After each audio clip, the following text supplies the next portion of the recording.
अली, देखो मैं यहाँ तुमसे बात करने के लिए आई हूँ और हम बात करेंगे। तुम जाके फातेह से बातें करो, उसी से करो। और अगर वो तुम्हारी मदद नहीं करता उसके बाद बात कर लेना, आकर उससे ही करो, मुझसे नहीं। उसी से निकलवाओ हल। अली गोजान भी नहीं समझ पाया, आपने कैसे समझ लिया? सुपर। कम से कम इतनी अक्लमंद तो तुम हो कि मुकरने की कोशिश नहीं की। आप बताते क्यों नहीं कि ये सब आपको मालूम कैसे हुआ? सवालात यहां मैं पूछूंगा फिकरत साहिबा, तुम्हें सवाल की इजाजत नहीं। मेरा मतलब है कि हाँ, बस इतना ही काफी है। अब तुम्हारी पारी है। नूर के साथ ये खेल क्यों खेला? बचपन से शौक था पुलिस में जाने का, लगता है वाकई बन गए। तफ्तीश में माहिर। और तुम हमेशा एक अच्छी मुजरिम रही हो फिकरत, हमेशा से। गुज़िश्ता 15 सालों से एक दिन भी ऐसा नहीं गुजरा जब आपने मुझे कसूरवार ना ठहराया हो। बस सुनो, ये मत समझना कि तुम मुझसे बात कर सकती हो, बिल्कुल नहीं।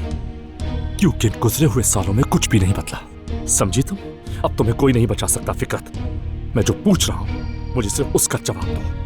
मेरी तकदीर में ही नहीं कि कोई मुझे आपसे बचा सके, है ना भाई? वाह,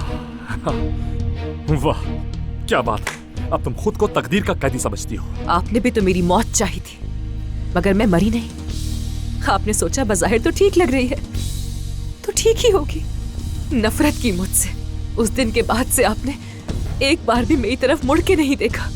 एक बार तो देख लेते ना कि मैं जिंदा हूं भी या नहीं। हाँ, क्या आपकी बहन जिंदा है भी या नहीं? चुप हो जाओ, मेरे सामने रोने की जरूरत नहीं है।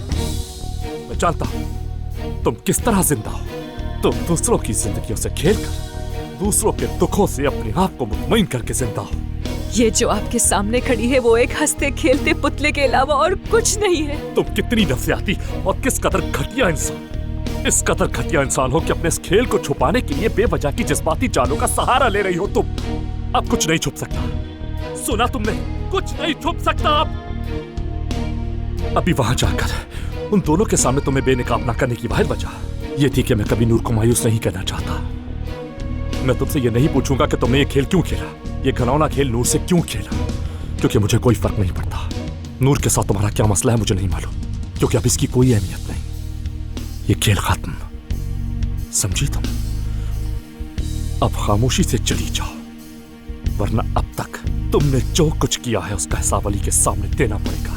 इसलिए मेरी बात मानो और फौरन यहां से चुपचाप चली जाओ।